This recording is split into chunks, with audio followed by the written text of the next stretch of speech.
ኤሪሳት በዓይነቱ ፍሉይን ናይ መጀመርያን ዝኾነ ዋዕላ ንሰነ 11/2022 ከተቃንዓ ቀንዲ ቴማ ናይቲ ዋዕላ ተራ ነጻ ፕረስ ኣብ መስርሕ ዲሞክራሲን ኣበርክቶ ኤሪሳት ኣብ ምስባር ዓፈና ስርዓተ ግደፍን ዝብል ክኸውን እዩ ዋዕላ ዝግበረሉ ቦታ ኣብ ዋሽንግተን ዲሲ ካቶሊክ ዩኒቨርሲቲ ኮይኑ ካብ ፋዱስን ፈርኣን ክሳብ 6 ፈርኣን ድሕረ ቀትሪ በኣካልን ብማንዛን ክካየድ እዩ ብድሕሪዚ ንተሳተፍቲ ዋዕላ ናይ ድራር ግብጃ ክህልወና እዩ ኣብ መወዳእታ ድማ በቶም ህቡባን ስነ-ጥበባውያን ሃገርና ዮሃንስ ትካቦ ቬሮኒካ ሰሎሞን ከምኡውን አንዲት ዕቑባይ ናይ ምዝንጋዕ ምሸት ካብ ሰዓት 9 ክሳብ ወጋሕታ ሰዓት 2 ክህልወና እዩ ብድሓን ምጽኡ ሳተላይት ቴለቪዥን ኤሪሳት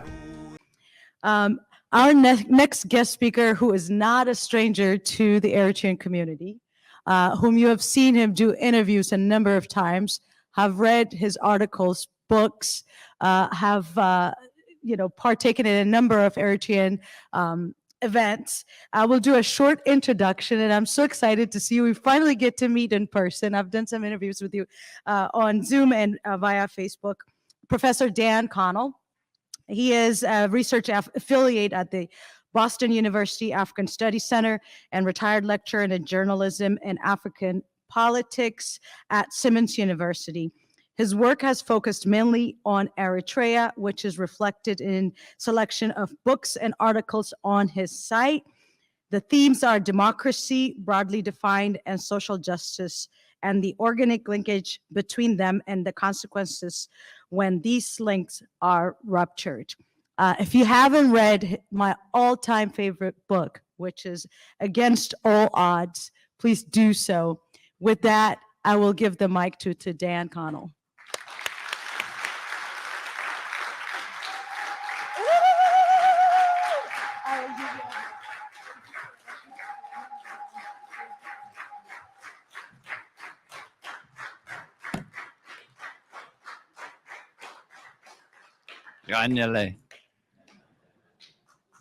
You know, if you do read Against All Odds, which I urge you to, be sure you get the second edition, because I've updated it with a 60-page afterward and a reappraisal of the situation based on what we've seen between 1993, when the book was first published, and 2021.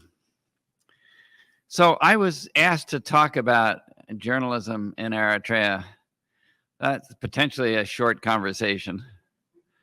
But I want to talk about what constitutes good journalism, how does Eritrea measure up, and what the issues are associated with that. I also, before I get into it, want to thank Erisat for putting this together. This is an extraordinary event. And more extraordinary because it's got so many people connected around the world at the same time when everything's working. I would start by saying that the good journalism is about informing us of things we don't know and about things we think we know but need to understand better. At its most basic, journalism gives us tools to understand the world we live in, how it works, why it works that way, and how to change it. It is not to reinforce existing beliefs. That's for the rituals of religion. Or you might say religious politics, as I have described Eritrea's. Eritrean ultranationalism, as I describe in the additional material in Against All Odds, is a kind of a cult with much in common with religious cults and with political cults as well. I go into this in detail in the afterward, and I can come back to why I'm calling it a cult in the Q&A if you like, but I first want to outline what I think good journalism is, not what it isn't. The first and most fundamental obligation of a journalist is to the truth.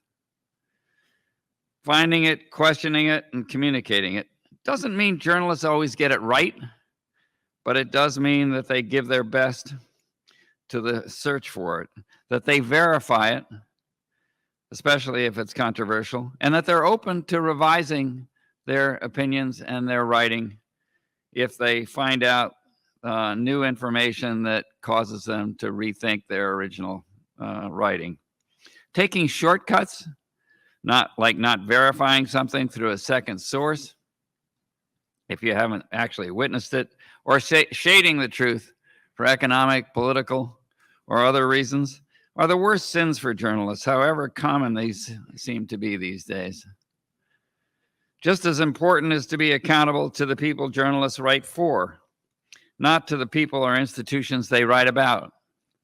Least of all governments, but also organizations, movements, parties, and so on, so they don't turn into mindless mouthpieces. In journalism, we say we have to do our reporting without fear or favor. Though this may put us at risk of losing access to sources or places or issues we want to report on in the future, as I experienced in the 90s in Eritrea.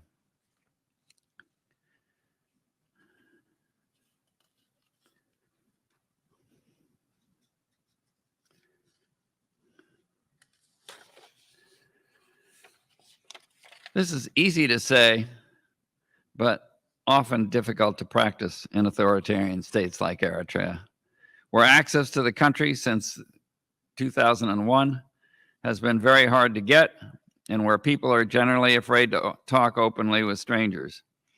But it's also hard in its neighbors, Ethiopia and Sudan, more so since the war broke out in Ethiopia in 2020, or since the coup in Sudan last year. Both countries have blocked entry or ousted those they don't like. And I say that just to make the point that Eritrea is not unique in this, as we know. I was ousted from Sudan back in 1980 and PNG'd from Ethiopia for many years, and I've been banned from Eritrea altogether since 2002. So I know what Steve was talking about. But in all these cases, I managed to keep reporting by writing from the outside with verifiable sources that I could reach one way or another. It can be done and done responsibly, as alternative media like Erisat have demonstrated. So just to sum up, here's what I would say is essential to good journalism. 1, a passion for getting at the truth, without which everything else is corrupted. 2, the knowledge and the skills to craft it in a way that maintains its integrity and its complexity while being accessible to a wider audience. 3, accountability to that audience for adhering to journalistic standards, rate truth and accuracy, and a capacity to hear and accept criticism where warranted. 4, a responsibility to hold the powerful accountable to the people for how they exercise their power. States, companies, other organizations, and so on, with power over people. Accountability is the key, just as it is in democratic politics. Journalists are middlemen whose credibility and value rest on their accountability to the people and their role in holding the powerful accountable to them. As a famous Irish writer said at the end of the 19th century, the writer's responsibility is to comfort the afflicted and afflict the comfortable. So how do Eritrean media measure up to these standards? I mean, it's a dumb question in a sense. We all know the answer immediately. There are media in Eritrea today, TV, radio, and print, but they all publish the same material, and none of it meets the criteria I just laid out. They're not able to function as true journalists.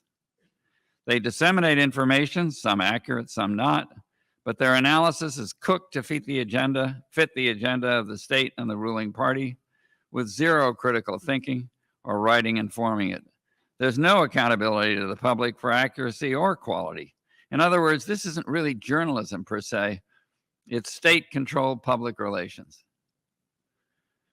Over the past half century, I've watched as this solidified, trying at times to change it for the better, and eventually getting ousted for my efforts. Let me take you through some of the highlights.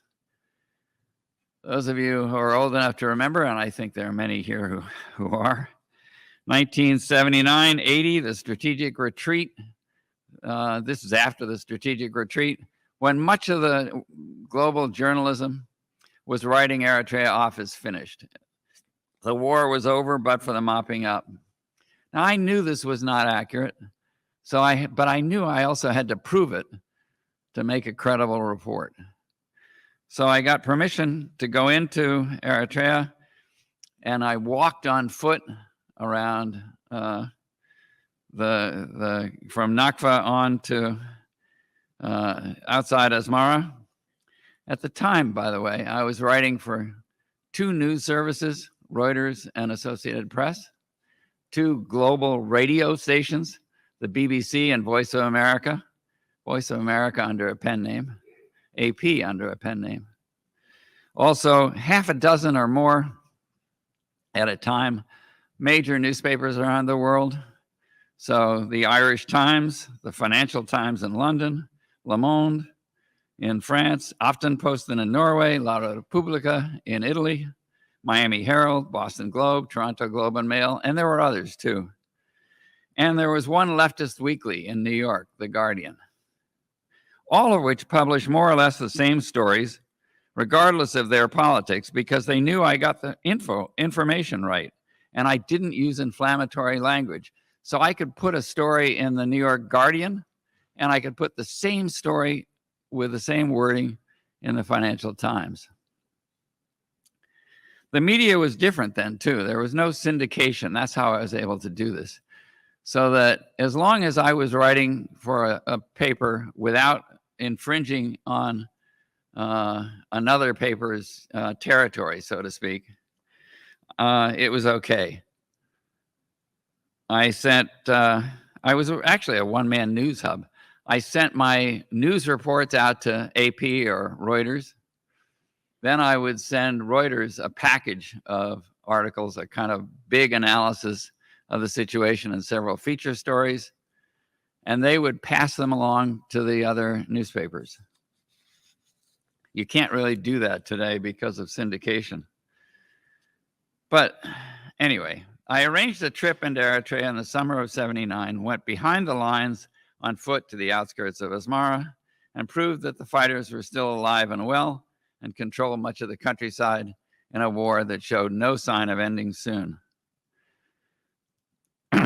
Then, in 1980, I was officially PNG'd from Sudan just for doing this reporting, because Mengistu had met with Nimeri and insisted on 2 things. Then they were both about journalists. A woman named Nikki Cowan, who was a British reporter who wrote mostly on Tigray, and I were to be ousted, and so the information reporting was to be shut down. And this was really part of an information war, a little bit like what we saw recently in northern Ethiopia, when Ethiopia, again, under a different government, blocked the media from covering. It didn't work. I still was able to do it from the outside, as I said. And then I came back into Sudan in 1984 during the famine and went back inside. But for several years, I wasn't allowed to.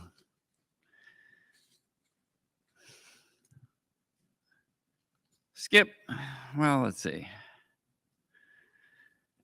In 1980, while I was in Khartoum, I was not permitted to travel outside the city. After I was ousted officially, I wrote a story about my ouster, and then I went to the Sudanese security and I negotiated a deal whereby I could stay in the country if I didn't write under my own name. But I continued to write under other names at the time.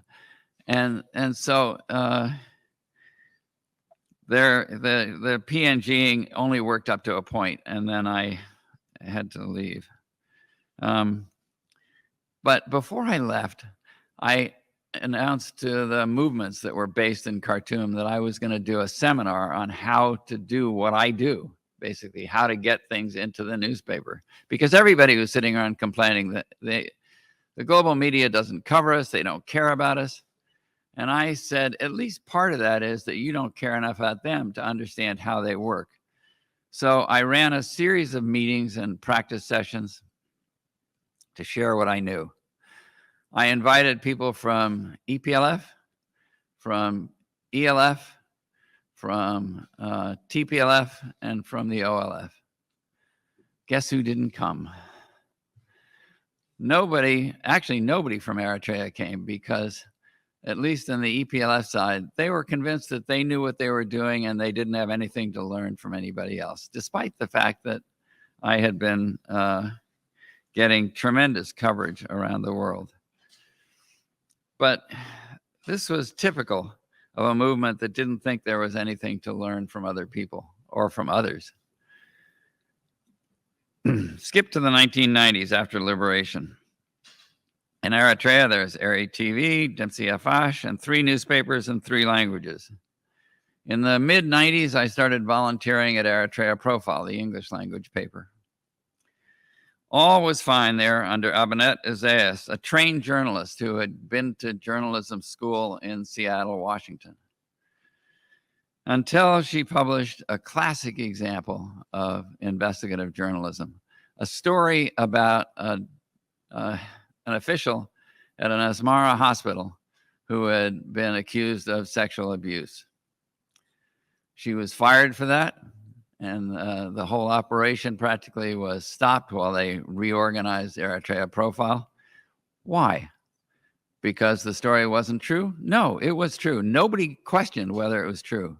The point was that it was inappropriate to write about an issue like this because it denigrated the country. Never mind that sexual abuse of this sort is common in every country in the world. In Eritrea, it doesn't happen. Or if it does, we don't talk about it. Another lesson. That was in keeping with Eritrea's basic policy on information, which was hold on to it unless absolutely necessary. This is a country, of course, that doesn't publish a national budget, doesn't give population figures or other basic demographic data, the kinds of data that are essential for any accurate understanding of the society, the economy, and so on. And at one point in the mid-90s, I can't remember the year, I think it was 96, I sat down with Yamani Gebrab, and I argued with him that in other countries that they respected and had relations with, like South Africa, they had debates among people in the highest levels of the party. The South African Communist Party publishes a quarterly journal called the African Communist. They had debates about economic policy, about political policy, about the behavior of different groups. I said, why can't you do this in Eritrea? Let the information and the opinions duke it out, basically, and get to the truth or the better policy. And he said, you know, that wouldn't work here because everybody who would do that would do it only for their own gain.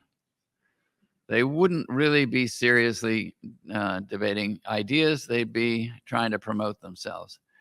And I wonder sometimes if people have that attitude because that's their own way of approaching it. But it was a losing argument. There was no possibility of debate or of different views. And I learned these lessons slowly but thoroughly by the end of the 90s. And I knew that I was going to have to speak out about it at some point, and that would be the end of my reporting in Eritrea. So in 2000, I started gathering information about the situation by interviewing top critics of Isaias, who became known as the G15. And I ended up publishing them later on, of course, as Conversations with Eritrean Political Prisoners, which some of you may be familiar with. But it was 2 years in the preparation, and it was just a matter of when things would come to a head. They did in, let's see, June of 2001, where I gave an interview with one of the new private papers about the debates going on in the society between the critics who became the G15 and the regime. And I was immediately called into PFDJ's office and warned. The situation got worse after I did an interview with S. Marino, in which I criticized the lack of due process for the G15. That's all.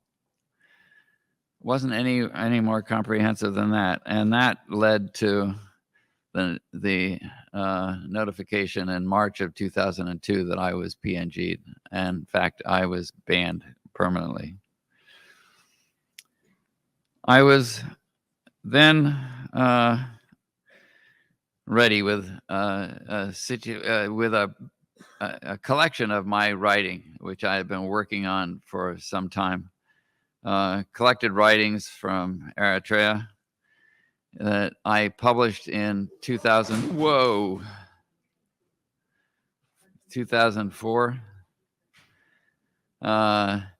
with intro, which I presented as a paper in 2003, titled Enough, A Critique of Eritrean Liberation, in which I explained the reasons for my rupture. First as a freestanding paper, which is now on my personal website, danconnell.net, in the section under articles. I leave it to you to judge whether this took too long to get to, but we can't take things back. Once they're done, we can only acknowledge our mistakes and move on. It's a dilemma. So to recap, good journalism is an honest and rigorous search for truth wherever it leads us. Why is that important? Because knowing the truth arms us and makes us stronger, even bad truths. And when it may cost us to do so. Good journalism empowers us. Bad journalism does the opposite. Which brings me to the value of alternative media like Erisat, Arana Radio, and the many diaspora websites and other media, which at this stage of Eritrea's history are more important than ever. Not just to sort out the issues of the day, but to help prepare the population for the future Eritrea by knowing more and understanding more, not only on Eritrea, but on its place in the world and that world itself that's relevant to the issues and challenges Eritrea faces. I want to close my remarks by saying, I don't single out Eritrea as qualitatively worse in controlling the media than others I could name, just better at it. Though I notice that the Paris-based Reporters Without Borders rates it this year 179 out of 180 countries on its Press Freedom Index. There's only one behind it. Can you guess which one it is? It starts with North.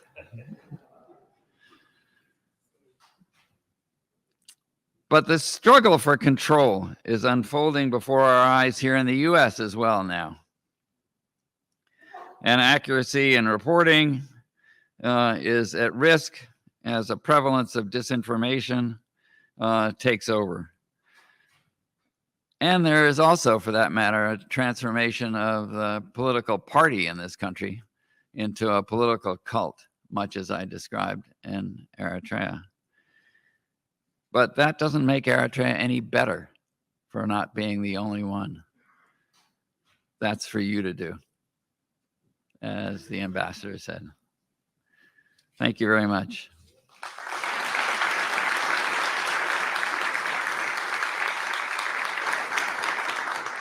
I assume there'll be some questions. I think there's.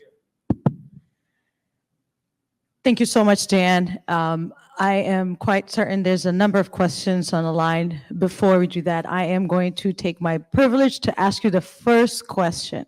Okay. I think the current state in Eritrea, no one is in denial about it. We're just not speaking it out loud, meaning whether it's the diaspora or the folks in Eritrea, even the PFDJ government knows the tragedy that goes on. How can we partner with non-Eritreans to leverage our advocacy? How can we penetrate the blockade of free media and give access to the people in the country, as well as those who are not really interested to hear about us, but making them to care about us, to create pressure to the government so the media will be more transparent? Well, you know, this is a question that in a way I was touching on it a little bit earlier, that has been around for quite some time. Though in my experience, it got much worse in the mid 90s and then afterward. There was a point in the late 90s when there was a blossoming of media, of alternative media within Eritrea. Everybody is familiar with that. People would get up in the morning and pull the newspapers off the shelves as soon as they appeared. There was debate going on everywhere, and it fed the debates in the larger society. Was anyone at the International Eritrean Studies Conference in July of 2001 at the Asmara Palace? You may remember the time when the Supreme Court Justice, the High Court Justice, started talking about the manipulation of the media, of the court system by the government. Yamani Gebrab stood in the back of the hall and he called out and disagreed with it. No surprise, right? But the surprise was that that debate was taking place. And afterward, I thought, you know, if this is an example of how they can debate an issue, we're really making progress.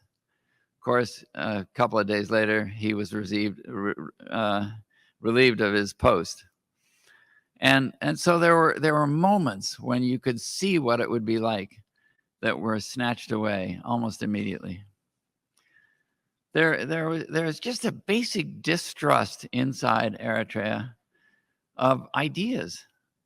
And that's a poisonous atmosphere to begin with, but it also stifles growth, development, as the ambassador said, in ways that are really counterproductive. How to break through the blockade? I assume you're talking about the blockade from the top leadership in Eritrea. I think the best ways you're doing it are what you're doing now, broadcasting in from the outside and being nimble about it, being able to switch mediums in ways that you can stay ahead of blocks. I don't think Eritrea has been that successful as a country in shutting down any access with a radio, at least. And radio, with all due respect, is one of the most important media to reach the public in Eritrea. I note that Erisat is doing a radio programming now for recent weeks, I think. That's a very positive step. I think that's one way. The other things to do are really just to keep up the personal connections through people that you know inside Eritrea, family, friends. There's a myth that the government is on top of every communication, and everybody is afraid to speak or talk or communicate because they're listened to, and if they're caught, they could disappear. That myth of invincibility, though, can be punctured by testing it out and taking some risks. The biggest thing now is to get the information packaged and presented in an effective way that you can be convincing to people who have been fed a completely different line on almost everything about the country. So, for example, the stories about that in the discussion we had earlier with the charged affairs from the U.S. in Asmara, Steve Walker, about the U.S. history in Eritrea. I think many people think that it's been an unbroken chain of hostility. And that's just, that's a product of misinformation. Look at Eritrea out there voting with North Korea, Belarus, and Syria on behalf of Russia in the UN for the condemnation. What about the Soviet Union? What about Russia's involvement in Eritrea? It has never been smooth in diplomatic relations. The U.S. has done some bad stuff in Eritrea over the years. So has Russia. Where is Eritrea on that? You know, it's a cover, really, for policies that are designed to shift attention away from the leadership toward the U.S. as the big problem in Eritrea. You have to break through getting into the history so that people understand where this came from. That's part of it. And what else? In terms of getting into the media, the global media, you have to learn how it works. You have to manage to present things in the kind of format that the media wants, and then give it to them. So I would suggest that Erisat and others who are doing this try to package some material that they get to send out to as a kind of a news service to other media, because you can get through that way. That's what I tried to do back in 1980 with those seminars in Khartoum that I talked about. I can remember getting stories into the press all across the Middle East too, about the OLF in obscure confrontations in southeastern Ethiopia. And that was because they had the hard details that took maybe a month to get out. So it wasn't even current, but it was news to people who were concerned about what was going on in Ethiopia at the time. And we packaged it in what we call an inverted pyramid format. I'm not going to get into the hows and twos of journalism, but in language also that presented background information and made it accessible to people who didn't know anything about Ethiopia. I suggest you do the same. Think about the stories that you're going to put out having at least a paragraph of background that is not inflammatory. It's just factual. And that will help it. So I don't know if that answers your question, but anybody ready for another one? Yes. Thank you, Dan. First of all, I just want to thank you for the contribution you did on the 30 years struggle. You did a lot, and I appreciate for that. My question is, as you all know, the dynamics, political dynamics on the East Africa is changing, as we've seen. Somalia is taking the lead, and you follow in the East African politics. So where did you see Eritrea or the East Africa going the next 1 to 2 years? Just as a snapshot, if you can. Thank you. Appreciate it. That's a big question. So just to let you know, I was going back and forth to Ethiopia and to other countries in the region frequently for 6 years as a consultant for the Norwegian Foreign Ministry from 2014, roughly 2020, 21. And I ended up going to Ethiopia sometimes 4 or 5 times a year, Djibouti, Sudan, and others. That ended really when COVID came along. And I did get back to Ethiopia a couple of times since. The last time was in the early part of this year, the end of February, beginning of March. So I'm following it from as best I can within Addis Ababa. I couldn't get out of Addis on this time, last trip. But I think the region is clearly in the throes of change. And there's a major realignment going on within the Horn, within Ethiopia, that is going to, I think, leave Eritrea much more isolated. The situation for the last 2 years, really since the end of 2020, has been one in which Isaias, I think, was driving the ship. And he pulled Abiy into a crusade, really, to crush the TPLF. But behind that was a chance for Isaiah to elevate himself as a key figure in the region, and particularly within Ethiopia. So he had been building relations with the Amhara nationalists at the time. He had also been looking in a wider circle at how he could create a platform to do more regionally.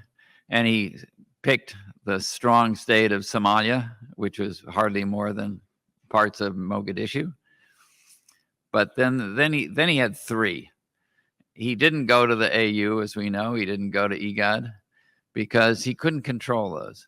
But he's always operated this way, with small groups that he dominates from within. So I could go back over this in much historical detail, and I have in other of my writing, some of which is also off my website. But this goes back to a pattern established in the 1960s in high school, and then on into the EPLF in the 70s with the secret party inside, a small core that manipulates a larger body into being influential in a larger region, a larger sphere. That, I think, is what he had in mind with this situation in Ethiopia. Dominating the TPLF and eventually dominating Ethiopia. Maybe not as the king, but as the force behind the throne. And he had Abiy for a while wrapped around his little finger. I think that's shifting now. Abiy is distancing himself. And I think that you're going to see a newly constituted core in Ethiopia that tries to isolate the Fano and the extreme nationalists in the Amhara state. And it's going to leave Eritrea more in the cold. So what is Isaiah going to do? I think that's the key question, at least in the short term, the next year or so. I think he's going to try to provoke a conflict with the TPLF to get and perhaps to unravel the rapprochement going on between Abiy and Debretsion. And Somalia, I don't know what happens there. It's that three-part triumvirate that they created is really non-existent now, I think. Or at least if it is, it's only a shell between Ethiopia, Somalia, and Eritrea. So we're increasingly back into more of a bunker sense. And I think that has got to be sorted out first.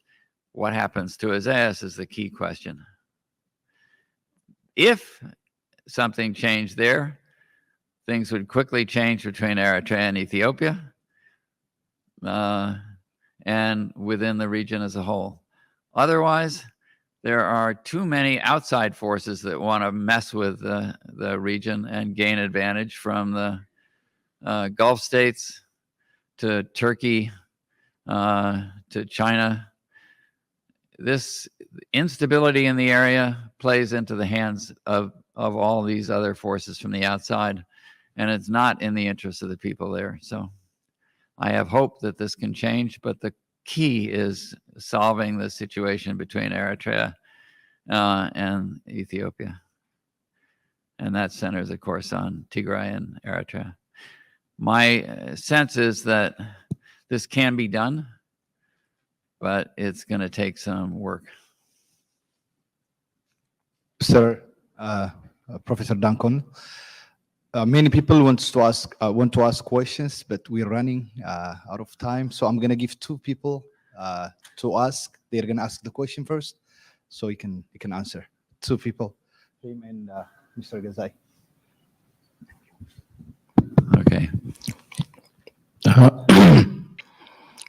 Thank you, Mr. Dan Connell, for being here and for being the voice. I do follow you in a lot of your writing, including some of the tweets. And sometimes even before I read it, I just do the retweet because I have that much confidence in you. On the question, there is enough we can talk about Isaiah and his administration. He has exposed enough about himself throughout the world. There is nothing much we can say. The cause comes, so what you going to do about it? In that scenario, I think I saw some in your writing that the diaspora. In our case, we think something can be done inside and the inside waiting on us from the outside. However, the fight that we do here, we already know we have a lot of these political organizations, civic associations, what have you, but we don't seem to do a dent in our movement. I have my opinion, but on the outside prospect from you, what is the ingredient we're missing? Or what is the cause that we couldn't do much? It has been 30 years, and how long can it be waited? So, in your opinion, what do you think that we are missing? What ingredients we need? What link we need to put together? So I want to hear your opinion, sir. Thank you. One second. Let's hear the second question so you can answer sure. it together. Thank you. Okay. Hello, Mr. Dan Connell, and thank you, everyone. My name is Gaza Hagos from Canada. Dan, you remember we invited you in 2011, and nice to see you again. Here is my question. We have very, very few of you, I mean, non-Eritreans, who are helping or telling the truth about Eritrea. Well, the Eritrean community society is intensely inward-looking, and that has greatly aggravated our ability to tell the truth to the outside world. So, partly answered the question, but I just want you to reiterate the point of reaching out to non-Eritreans to tell our stories. We have continued the struggle you guys started, but if you look into justice seeking community, how many younger than Connells do we have? Possibly very few of them. In this symposium, there are only very few whites that I see. But the struggle really needs people like you and others. So how can we develop and nurture this kind of partnership with non-Eritreans, but who have the same love and love for justice for Eritreans in general? Finally, I think if my memory serves me right, but you can correct me, Dan, you are as old as Isaias Afwerki, or similar to his age. That's right. Well, I really wish you would outlive him very soon, and I really wish you will be one of the first people in that first plane to Asmara. Thank you very much. Thank you. I appreciate that. I'm holding out as best I can.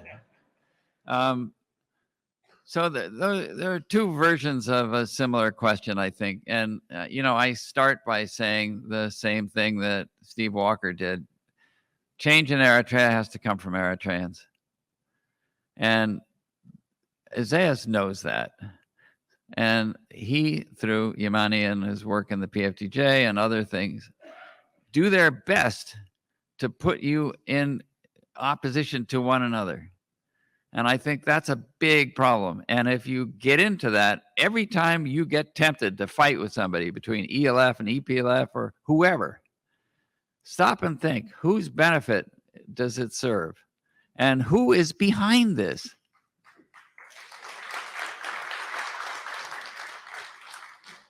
It's an old trick, really. And you could see in my experience too, they've tried to isolate me. They call me a CIA agent. I have never been a CIA agent. The only government I have ever worked for is the Norwegians. And that was in the section on peace and reconciliation. It'd be nice if we had one. But they do that, and they, then, people go away from that saying, maybe not, but who knows? And that's what they do with so many other things. We just have to be very careful of that kind of manipulation because they're masters at it. The real change could come, as we all know, when Eritreans get together, articulate a single program, and can get behind it, no matter what your finer details are, no matter what your differences are.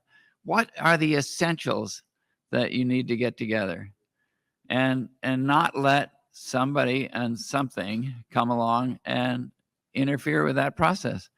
Nobody outside, like the US or Europe or anybody else, is really going to jump into this out in front of Eritreans if there is not an Eritrean body that they can support, and a credible one.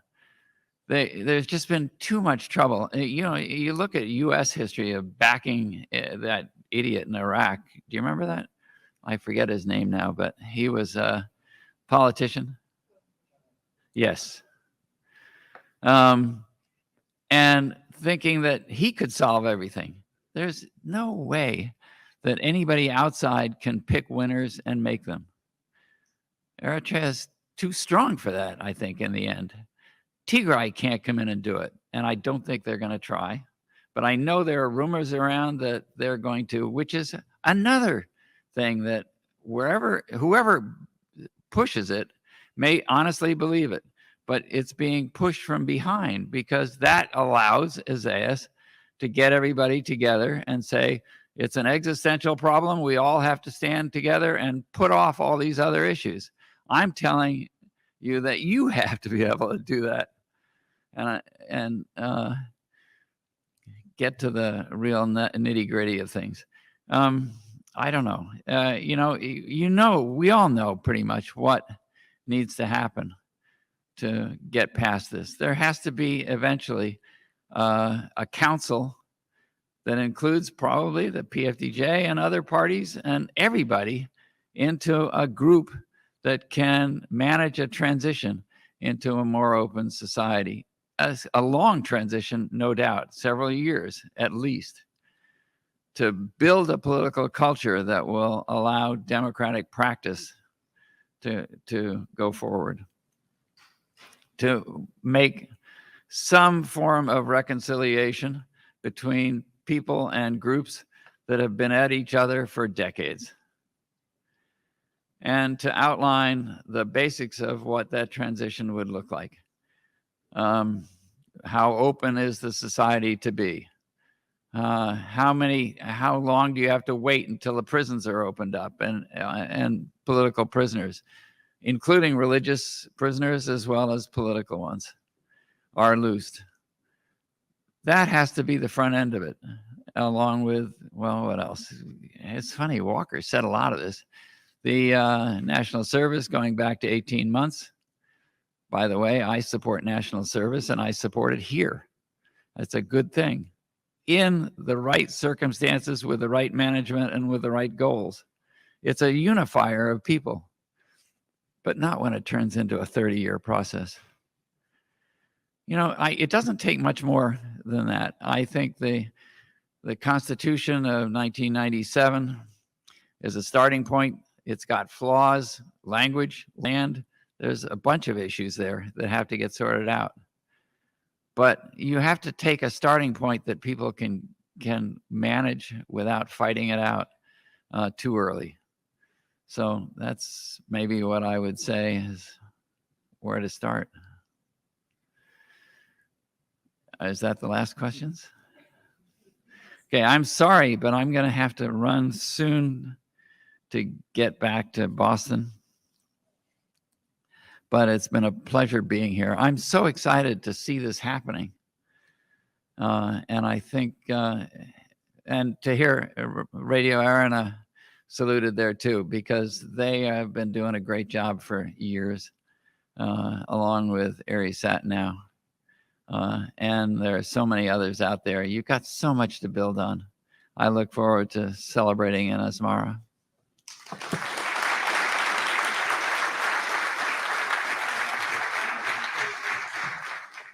ኤሪሳት በዓይነቱ ፍሉይን ናይ መጀመርያን ዝኾነ ዋዕላ ንሰነ 11 2022 ከተቃንዓ ቀንዲ ቴማ ናይቲ ዋዕላ ተራ ነጻ ፕረስ ኣብ መስርሕ ዲሞክራስን ኣበርክቶ ኤሪሳት ኣብ ምስባር ዓፈና ስርዓት ህግደፍን ዝብል ክኸውን እዩ ዋዕላ ዝግበረሉ ቦታ ኣብ ዋሽንግተን ዲሲ ካቶሊክ ዩኒቨርሲቲ ኮይኑ ካብ ፋዱስን ፈርኣን ክሳብ 6 ፈርኣን ድሕረ ቀትሪ ብኣካልን ብማንዛን ክካየድ እዩ ብድሕሪዚ ንተሳተፍቲ ዋዕላ ናይ ድራር ግብጃ ክህልወና እዩ ኣብ መወዳእታ ድማ በቶም ህቡባን ስነ-ጥበባውያን ሃገርና ዮሃንስ ትካቦ ቬሮኒካ ሰሎሞን ከምኡውን አንዲት ዕቑባይ ናይ ምዝንጋዕ ምሸት ካብ ሰዓት 9 ክሳብ ወጋሕታ ሰዓት 2 ክህልወና እዩ ብድሓን ምፁ ሳተላይት ቴለቪዥን ኤሪሳት